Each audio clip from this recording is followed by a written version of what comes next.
Mi nombre es Alberto Sanginés. Soy un periodista de la vieja escuela que está retirado. Y aunque mi edad cronológica dictó sentencia a la hora de incluirme en la sociedad de los jubilados, sigo teniendo la mente inquieta y el corazón caliente, puesto que aún me considero joven. Y es más, les podría decir que aún añoro mis días de actividad. Y a veces me sobrevienen flashes de mis experiencias pasadas alrededor del mundo, sobre todo cuando ejercí de reportero de guerra. Pero hubo un acontecimiento en mi dilatada experiencia profesional que me marcó sobremanera y que invade mis sueños de forma recurrente. Y no se trata de un hecho acaecido en el fragor de un conflicto bélico, sino de un viaje de investigación a la isla de Cerdeña que me encomendó el periódico. Aunque antes de recalar en Cerdeña, hice un barrido por la geografía europea para intentar hallar al hombre más viejo de Europa, ya que de eso trataba mi labor de investigación para el periódico, la de encontrar y entrevistar a la persona más longeva, ya fuera hombre o mujer, y saber cuáles eran sus hábitos de vida saludable para alcanzar una edad tan elevada. Y Alberto se durmió al recordar su itinerario europeo, itinerario que retomó su sueño, como tantas otras veces. Y Alberto Sanginés viajó a la Unión Soviética mientras dormía, topándose con algunas dificultades para obtener el permiso de entrada, aunque al final el gobierno comunista le asignó un agente y pudo desempeñar su labor de forma decorosa, ya que andaba tras los pasos de Alexei, un hombre de 109 años que vivía en los montes Urales. Posteriormente recaló en Bulgaria, Rumanía, Albania, Turquía y Grecia, entrevistando a los pueblerinos de las montañas remotas, hasta que una pista lo llevó a la isla de Cerdeña, debido a que llegó a sus manos un documento extraordinario que podría darle un vuelco al concepto de salud en el mundo y que lo llevaría tras la pista de una familia de 9 hermanos sardos que eran centenarios. Al principio recorrió de punta a cabo la bonita isla italiana, desde Cagliari hasta Sassari, preguntando a las autoridades de cada municipio y a muchos lugareños, huraños y esquivos con el forastero. Pero Sanginés tenía la sensación de que daba palos de ciego, aunque nunca cejó en su empeño, y al final consiguió lo que buscaba, tras toparse con un pastor de cabras que lo guió hasta un pueblecito de la provincia de Oligastra llamado Piedras de Fuego, que se situaba en el centro-sur de la isla mediterránea. Pueblecito entre montañas a 600 metros sobre el nivel del mar. Piedras de Fuego, en el idioma local, contaba con apenas 2.000 habitantes, entre los cuales estaba la increíble familia de sardos centenarios. Aunque a decir verdad, 5 de los 9 hermanos no eran seculares aún, pero en conjunto sumaban la nada despreciable cifra de 884 años. El reparto cronológico lo desglosó Sanginés de mayor a menor y fue así: Antonello, 105 años; Loredana, 103; Sofía, 101; Fiorenza, 100; Paolo, 99 años; Luca, 96; Giovanna, 95; Giuseppe, 93 y Carlo, 92. Comprobar el modus vivendi de estos hijos del Mare Nostrum, con casi 9 siglos a sus espaldas, fue un auténtico deleite para Sanginés. Y es que allí reinaba una paz fuera de lo común, pues ningún reloj infligía la cadencia castigadora que dicta el tic-tac de cualquier segundero del mundo. Y lejos quedaba el tic-tac que el Big Ben impone a la ciudadanía londinense, por poner un ejemplo, o cualquier otra ciudadanía que se cronometre con la medida del estrés social y laboral. El tiempo se congeló en Piedras de Fuego, ya que sus pobladores carecían del apremio que imbuye a las ruidosas urbes del mundo, siendo sabedores los aldeanos de que tras una dura jornada en el campo no habría nada nuevo bajo el sol. Las mujeres iban con vestidura talar y se encargaban de fermentar la leche de cabra para elaborar los quesos de la comarca, aunque también atendían a los animales estabulados y ayudaban a sus maridos en el pastoreo y cultivo de tierras. La indumentaria de los campesinos se complementaba con anchos sombreros de paja que los cubrían del sol en la poda de las vides. Trabajaban como si fuesen jóvenes, yendo y viniendo con cargas pesadas, sin preocuparse de otra cosa que no sea la de tener el sustento diario en la mesa, aunque sí les preocupa algo más.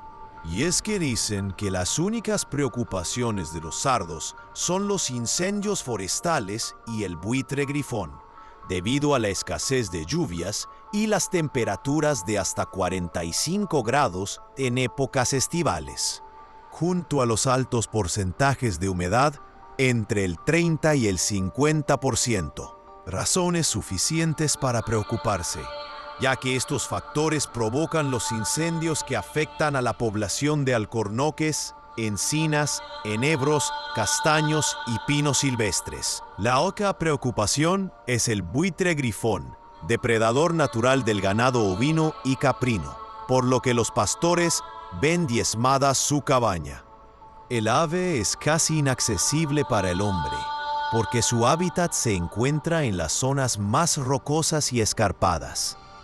Las cabras que sobreviven a la voracidad del buitre grifón dan buena leche para elaborar los exquisitos quesos de la tierra. El periodista sanginés hizo buenas migas con Antonello, el mayor de los hermanos sardos, un lugareño que nunca supo lo que era un resfriado, ya que, según él, su dieta incluía todo tipo de bulbos y raíces inimaginables, además de los productos de su propia labranza y ganadería, como la leche cruda y las cosechas de verduras y hortalizas de la dieta mediterránea, regadas con el néctar de sus vides sardas. Antonello decía que el buen vino alegraba el corazón de los hombres, y éste alternaba la bebida de los dioses con tisanas de jengibre. De hecho, su hermana Loredana invitó al periodista a tomar una taborga al estilo boliviano, condimentada con la raíz picante del propio jengibre, más una pizca de gárnica para acrecentar el picor con más picor. La taborga es un café hervido y sin colar típico de la altiplanicie andina, pero el anciano no supo explicar cómo arraigó una costumbre tan distante de su isla. Curiosamente, la gárnica es un ají que procede igualmente de Bolivia.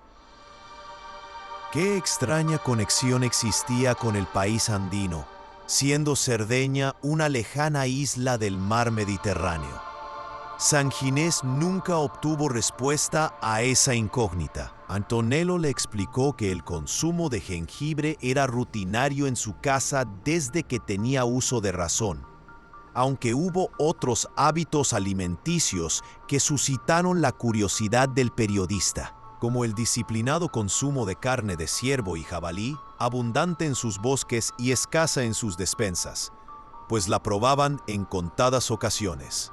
En definitiva, los austeros pueblerinos de aquella zona del mundo se consagraban a la naturaleza y prolongaban sus vidas más allá de cualquier mortal, circunstancia que no era óbice para que desempeñasen sus labores con buen talante, manteniéndose activos desde la mañana hasta el ocaso del día, además de mantener la sana costumbre de comer en plato pequeño para no saturar sus saneados metabolismos, y es que nunca se atiborraban de alimentos, salvo en 2 o 3 fechas de fiestas fijadas en el año, en donde no les faltaba el ciervo o el jabalí antes mencionado. Profesaban el equilibrio entre mente, cuerpo y espíritu, y esa armonía nunca cesaba. Pero Antonello mantenía la teoría de que la clave de su salud, más allá de su espíritu zen, seguía estando en su alimentación, ya que los nutrientes verdes le proporcionaban la clorofila y los minerales necesarios, Los anaranjados y rojos lo abastecían de antioxidantes como el betacaropeno. Y sobre todo, algo que llamó la atención de San Ginés por ser denominador común en los lugares que visitó: el gran consumo de ajos y cebollas, siempre en crudo. Y al preguntarle por tal circunstancia a aquel hombre tan rebosante de salud, él desarrolló toda una tesis sobre la planta liliácea. Y es que el aliento de Antonello lo delataba en su pasión por los alimentos del género Allium. Y con su mal aliento, conferenció sobre los pueblos que tenían su capital en lo que ahora es Túnez.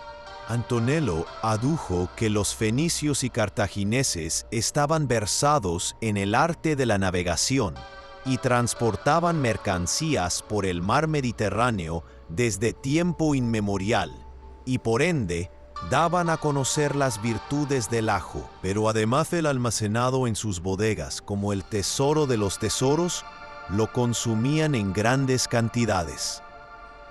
De igual manera, el anciano hizo un salto de época para explicar la historia del ajo en Gran Bretaña, instruyendo a San Ginés sobre la gran plaga que azotó a las Islas Británicas en 1665.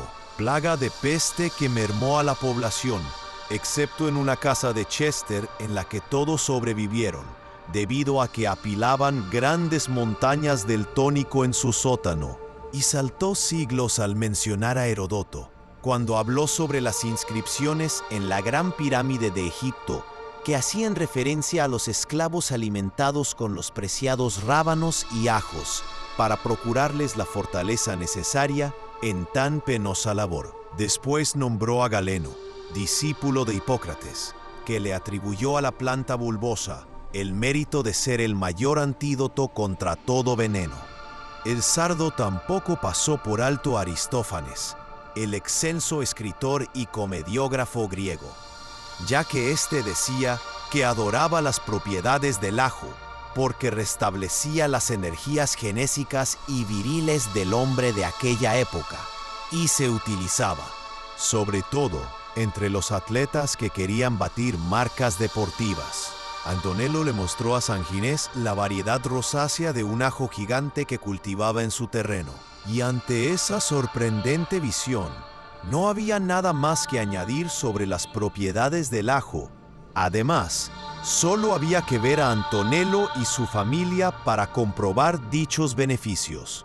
Aquí no nos faltan cabezas de ajos ni cebollas, amigo mío, exclamó el viejo aquel día en que San Ginés se hizo 1000 preguntas sin esperar respuestas, como la de qué hacía en Piedras de Fuego ese sujeto con la edad de Matusalén y un talante de botánico e historiador, camuflado de labriego con aliento a ajo.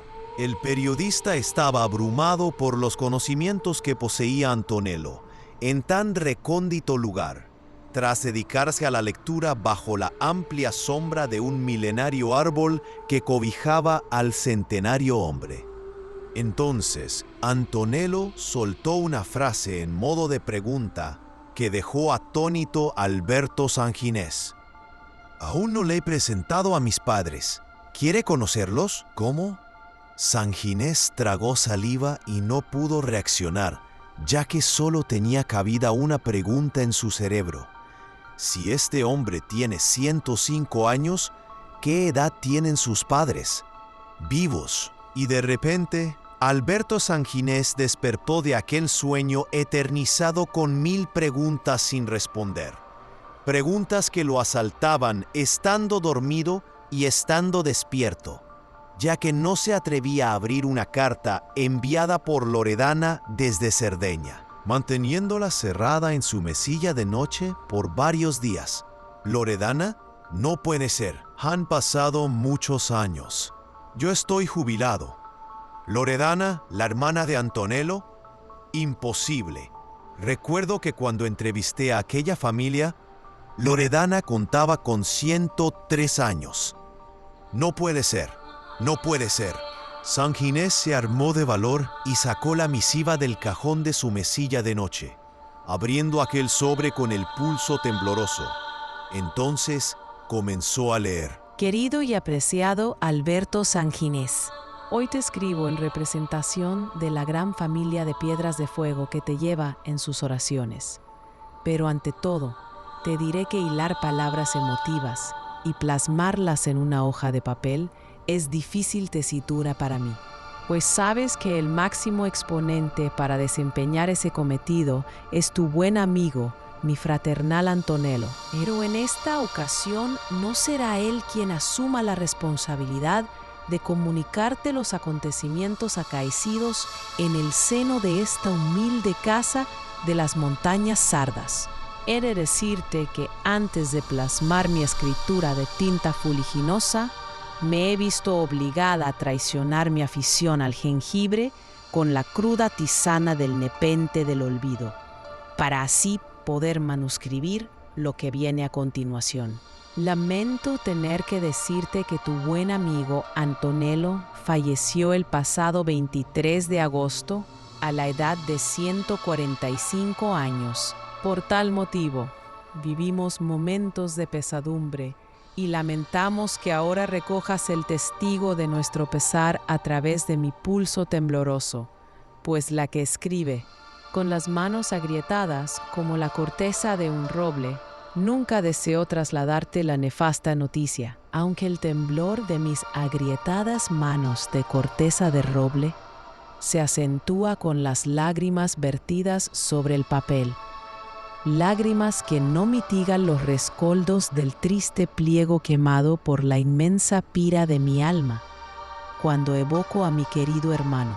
Por último, te diré que Antonello no murió de viejo ni de forma natural, como sería lo lógico, sino de un desgraciado accidente cuando iba en busca y captura de un buitre grifón, que estaba haciendo estragos con el ganado.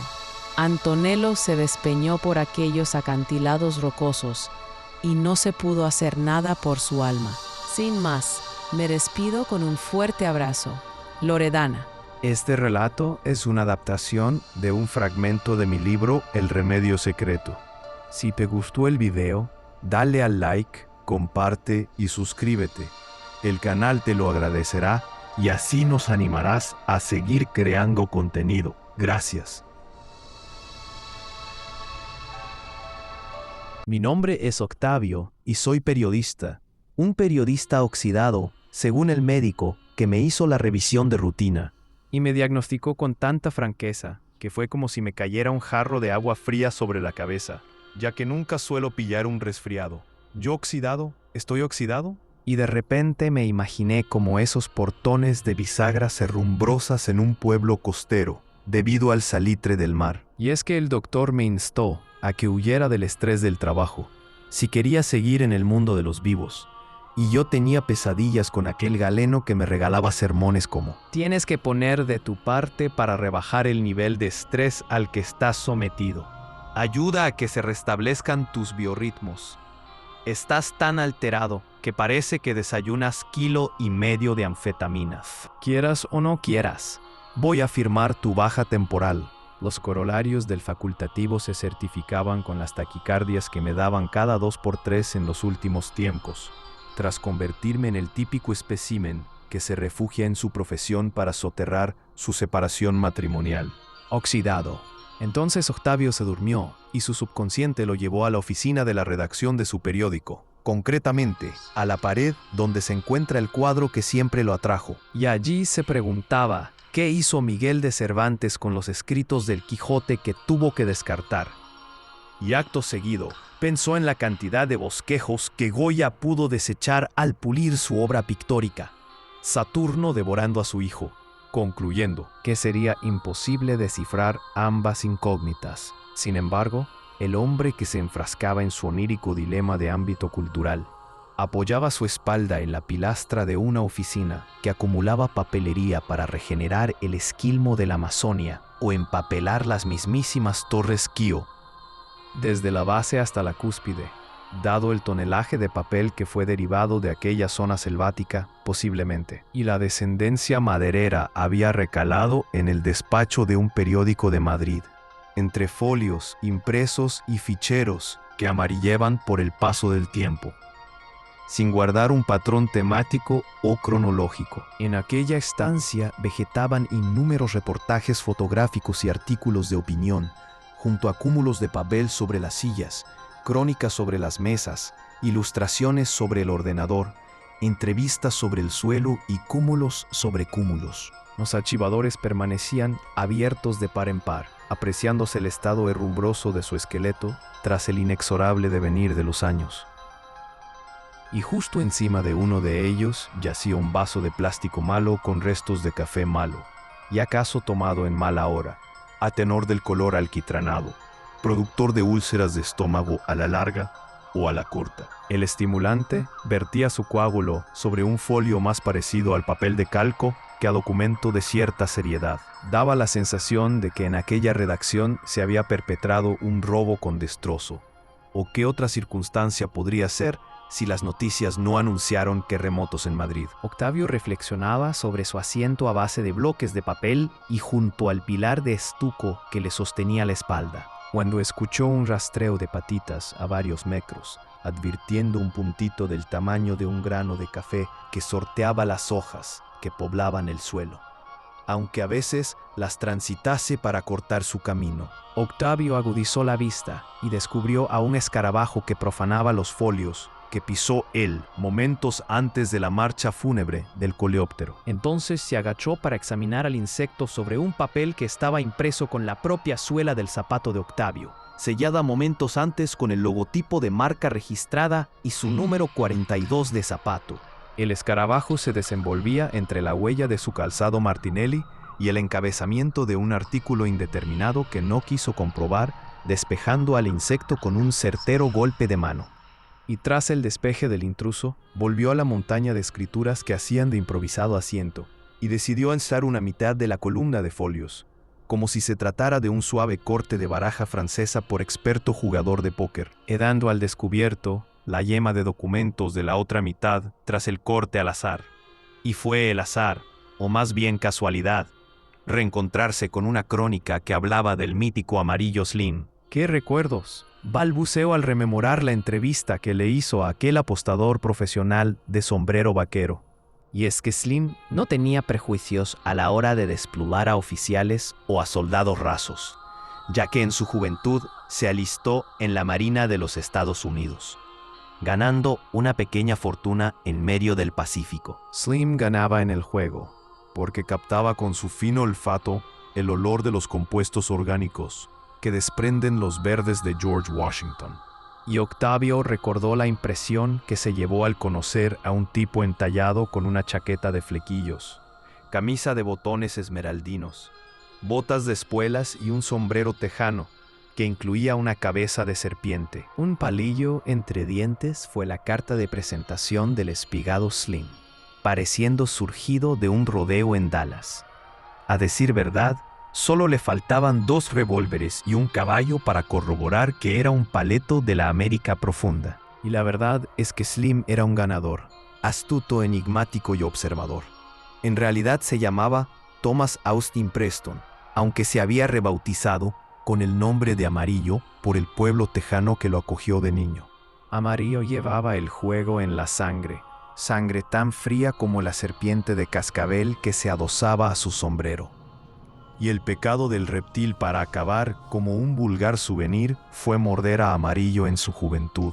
Octavio entrevistó a Slim en un casino, cómo no, y se tomó un gin tonic, como sediento que atraviesa el desierto de Atacama.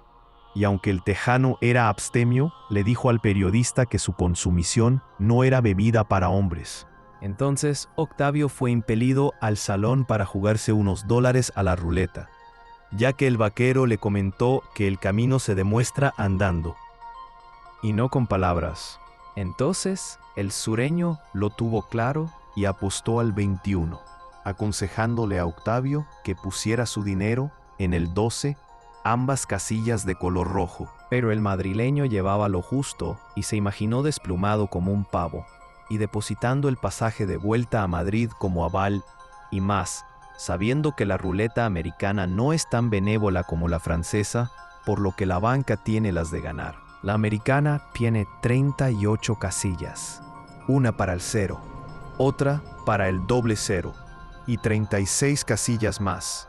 Pero a Octavio le llenó de curiosidad la enigmática táctica de Slim, eligiendo una combinación capicúa del mismo color. No obstante, el periodista aceptó sus condiciones y le encomendó el dinero que subsistía en sus míseros bolsillos por aquella época. A la vista de que el peculio resultó insuficiente, el propio Slim cedió unos dólares para igualar la cantidad que se había pactado. Entonces, Octavio se percató de un detalle significativo, y es que, momentos antes de que Amarillo Slim ocupara su puesto en la mesa de juego, solo apostaban 2 hombres bien trajeados y una sesentona que amontonaba fichas tras el último dolly, marcado por el croupier. Pero los clientes captaron la presencia del mito viviente y lo rodearon hasta perderlo de vista, a pesar de su altura enjuta. Clientes que se preguntaban quién era el desconocido que acompañaba al maestro. ¿Sería otro as del juego? A la mujer de manos regordetas no le hizo gracia la coincidencia espacio-tiempo con el tejano, temiéndose que la diosa Fortuna se inclinase a un bando con más baraca, dados los precedentes que adornaban al maestro. Octavio observó con detenimiento a la señora regordeta y le pareció que le faltaban dedos para poder albergar los anillos de oro que gangrenaban sus falanges de madame de prostíbulo de lujo. No obstante, se sintió culpable por sus pensamientos retrógrados desde el instante en que coincidieron sus miradas y ella sonrió. Pero Octavio desvió la vista para evitar el mal trago, y entonces se percató de que el diligente croupier afroamericano, tan alto como un obelisco, podría ser el socias de Kareem Abdul-Jabbar, pues era tan clavado al exjugador de la NBA que estuvo a punto de pedirle un autógrafo en el acto. Pero al momento se centró en el juego, ya que entrevió que el atlético Kareem se disponía a cerrar apuestas y dar la señal de inicio.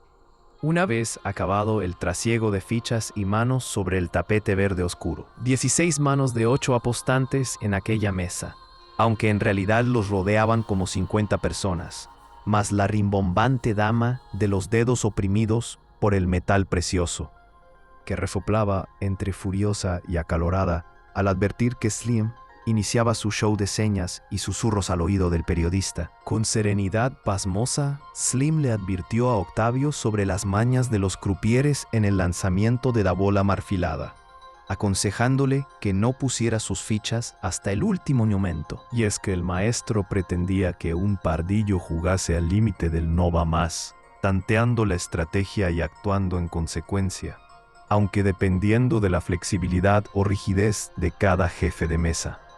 Pero Octavio desatendió aquellas lecciones de perro viejo, como era de esperar, e hizo el ademán de colocar las fichas precipitadamente. Craso error. El desacertado reflejo de principiante fue abortado con un severo tirón de hombro, y aquel Panoli se sintió como un niño que teme la reprimenda de papá Slim, aunque el americano lo ignorase por estar vigilando cada gesto del croupier. Unos segundos más y, now, Slim ordenó, y Octavio resopló como si encestara una canasta ganadora en el último segundo de un partido de baloncesto, ya que al apoyar sus fichas escuchó aquel no va más, y sintió un hormigueo en el estómago, señal de que el duende del juego se apoderaba de él.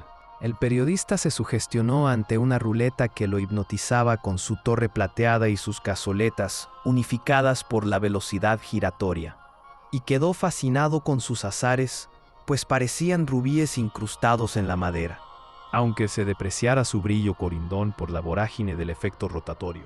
Miró al croupier y le asaltaron nuevas dudas sobre su parecido con Kareem. ¿Era él? Entonces recordó que el verdadero Kareem se coronó como máximo anotador en la historia de la NBA, derrocando a Wilt Chamberlain, precisamente donde ahora se encontraba él, en la ciudad de Las Vegas, y fue contra Utah Jazz, cuando el dorsal 33 recogió un pase majestático de Magic Johnson con su contraataque Showtime y armó su legendario Skyhook, anotando los puntos más gloriosos de la historia NBA. Pero Kareem medía 2,18 m y aquel croupier rondaba el 1,90 m. Además, era notorio que el pívot de los Lakers Era más viejo que un trabajador de casino que no rebasaba los 30 años. Y ante tanta hipnosis, Octavio notó que la ruleta iba perdiendo su vertiginoso remolino de danza azarosa, al tiempo que un profuso sudor le corría por la frente, pues sentía fascinación por el maléfico mecanismo que mareaba los sentidos. No veía más allá del rojo o negro, le hechizaba ese bucle, lo aducían sus colores, lo subyugaban, rojo, negro, rojo, negro, rojo, hasta que la bola redujo su cadencia y lo forzó a gritar. Se detiene, y su respiración se aceleraba, apretando los dientes para que la esfera veleidosa se depositara en la casilla que le interesaba. Entonces, se sorprendió ante otro de sus inusuales gritos, cuando vio que la bola realizaba un sorprendente salto hasta la cifra 21 de Slim, pero renunciaba a la casilla in extremis, tras caprichoso y postrimero remolino. No, se truncó el reposo en la estación deseada, escupiendo un lamento espontáneo. Adiós al dinero. Pero la dichosa bola continuaba con sus bailes meclaqué, saltando, girando y taconeando de casilla en casilla, hasta que Octavio gritó: ¡Ahí! ¡Sigue ahí! ¡Por Dios! Estamos en casa del tío Sam. ¡Hazlo por el tío Sam! La bola dio un respingo y 12 pari rojo, sentenció Karim Abdul-Jabbar, y Octavio exclamó: ¡Sí! No me lo puedo creer. Los curiosos aplaudían entusiasmados, abrazándome como si me conociesen de toda la vida. Eso exclamó Octavio mientras soñaba, porque fue lo que le pasó en aquella realidad, y continuó sumido en su profundidad onírica mientras Karen depositaba el dolly en su posición. Y Octavio soltó otra exclamación. Dios, en mi vida había visto una cosa igual. ¿Cómo diablos? Se hizo 1000 preguntas e imaginó frases que le hicieran justicia a Slim en su periódico madrileño. Y la inspiración no tardó en aparecer, dada su euforia, escribiendo un párrafo sobre una improvisada servilleta. El afortunado que se agarre a aquel talismán que adorna al larguirucho vaquero obtendrá baraca por contagio, abrazándolo la diosa Fortuna con sus amplias alas de vuelo triunfal. Finalmente se repartieron el botín y Amarillo Slim se negó a rescatar la parte proporcional del préstamo a Octavio. Se retiraron del casino y comenzó una entrevista, pospuesta por el tejano, para que el periodista obtuviese pruebas fehacientes de que él tenía duende. Comience cuando quiera, rompió el hielo Slim, y Amarillo habló del porqué de sus pintas de paleto pueblerino, ya que había un motivo y un fin. Que sus oponentes creyeran que era un imbécil de 3 al cuarto y fácil de timar en las mesas de juego. Así despistaba a los endiosados y prepotentes jugadores de póker, aparentando ser un pobre diablo que adoptó varios lemas como propios. Mira alrededor de la mesa y si no ves al primo, es que el primo eres tú. Yo no busco a un pardillo al que ganar, busco a un campeón y lo convierto en pardillo. Observador y analista, Slim destripaba a sus contrincantes con ingenio, además de no aceptar apuestas sin imponer sus reglas, como en una ocasión en que logró ganar una carrera de 100 yardas a Seabiscuit, un caballo famoso en aquella época. Slim puso la condición de que el trayecto fuese de 50 yardas de ida y 50 de vuelta, emulando a Jesse Owens cuando retó a un caballo y venció. Pero Slim estableció sus propias normas. Normas que nivelaron la desventaja de competir con un animal tan rápido. Y la particularidad que introdujo Slim fue la de proponer una carrera de ida y vuelta, ya que aquello era una maniobra harta complicada para una bestia que necesita desacelerar y gestionar el giro de su cuerpo para emprender el camino en dirección contraria. Slim estudió a fondo la mecánica de Seabiscuit, aprovechando la tesitura convenientemente. También cacareó que mandaría una pelota de golf a más de 1 milla de distancia, multiplicando por 4 la distancia que puede alcanzar un profesional, y al principio lo tacharon de orate. Pero el orate se sirvió de un lago helado para que la bola recorriese la superficie de bote en bote. Eran sus reglas. En otra ocasión, le ganó una partida de golf al motorista Evel Knievel, jugando con un martillo, o venció a un entrenador de baloncesto en un concurso de tiros libres, aunque empleando un balón de rugby en este caso. Y hubo más apuestas relacionadas con el mundo de los équidos, como cuando lo ataron a la penca de un caballo que lo arrastró un cuarto de milla. El propio Slim se encargó de comprobar la sujeción de su muñeca con el animal. A Willie Nelson le virló $300,000 en una partida de dominó y $30,000 se embolsó al hacer rafting de invierno en el río sin retorno, casi matándose en el intento. Lo que no logró con su penúltima hazaña es que las compañías aseguradoras lo secundaran, dándolo por muerto anticipadamente. Siempre era su penúltima locura, y era curioso descubrir sus tretas a posteriori, como el traje de neopreno que le encargó al mismísimo Jacques Cousteau para acometer la osadía del rafting. Octavio quiso concluir la entrevista con broche de oro y le formuló la pregunta de las preguntas, la madre de las preguntas, la pregunta que saciaría su sed periodística, pues siendo pregunta comprometida, requería un ejercicio de sinceridad por su parte. Entonces le lanzó el órdago al maestro. Mr. Slim, ¿es cierto que ha jugado clandestinamente con Pablo Escobar? Y Slim contestó con su media sonrisa. Hay preguntas que usted no debería hacer ni yo debería responder. Con su enigmática respuesta lo dijo todo, aunque Octavio conociese la información de antemano. Y era que el narcotraficante Pablo Escobar fue informado de que Amarillo se encontraba en Cartagena de Indias, ordenando su secuestro y liberándolo días después en Medellín, aunque parece ser que fue un grave error de sus hombres, ya que estos buscaban a otra persona. El resto de la historia, Slim se la llevará a la tumba cuando fallezca. Cuando Octavio llegó a Madrid, quiso profundizar sobre el casino donde había conocido a Amarillo. Era el Casino Sands, frecuentado por artistas y juerguistas de otros tiempos, siendo la catedral de grupos tan míticos como The Rat Pack, formado por Frank Sinatra, Dean Martin, Sammy Davis Jr., Peter Lawford y John Bishop. Y de repente, Octavio despertó de su sueño en retrospectiva, ya que algo le decía que se había enfrentado a una onírica premonición. Entonces encendió su televisor y el mítico jugador de póker, Amarillo Slim, ganador de la Serie Mundial de Póker y miembro del Salón de la Fama, ha fallecido en la ciudad de Amarillo, Texas, a los 83 años de edad. «Que Dios lo tenga en su gloria», exclamó Octavio ante la noticia cargada de casualidad o premonición, volviendo a su cama para procesar lo sucedido. Pero al descubrir su sábana, encontró una baraja francesa que lo erizó de pavor, junto al sombrero de Slim con cabeza de serpiente. Este relato es una adaptación de un fragmento de mi libro El Remedio Secreto. Si te gustó el video, dale al like, comparte y suscríbete. El canal te lo agradecerá y así nos animarás a seguir creando contenido. Gracias.